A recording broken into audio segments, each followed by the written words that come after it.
Magandang umaga mga kapuso. Ito po ang mga dapat natin abangan mamaya dito lamang po sa Lilet Matias, Attorney at Law.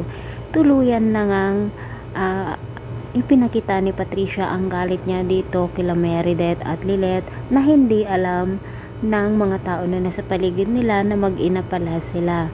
Meron namang apps na kung saan ay nakita nila Lilet na pwedeng makausap ang isang hindi makapagsalita na gaya ni Ramir. Ipinakita nga nila ito kay Meredith bago pupunta sa US, ngunit pinahiya lamang ni Meredith itong si Lilet. Samantala nalaman naman ni Trixie ang apps na iyon kung kaya't ginamit nila ng kanyang ama na si Ramir.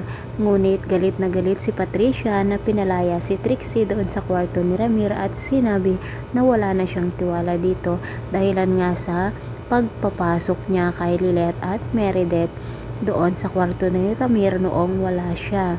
Samantala, tuluyan na ngang bumalik na naman ang galit ni Trixie dito kay Lilet dahil na rin dito sa kanyang ina na si Patricia, at sinabi nga niya kay Lilet na itigil na niya ang pagiging mabait kay Lilet.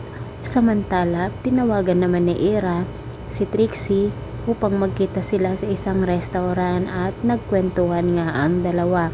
Sakto naman na nandoon din si Lilet at pati na rin itong si Ino. At dito nga po, galit na naman si Trixie kay Lilet dahil nga naalala niya ang kanyang nakaraan na kung saan ay si Ino ang ipinagtanggol nitong si Lilet. Samantala, si Lilet naman ang kukunin ni Ino bilang basta yun na yun. Basta abangan na lang po natin bukas mga kapuso ang mga kapanapanabik na ganap dito lamang po sa Lilet Matias. Maraming salamat po sa panonood.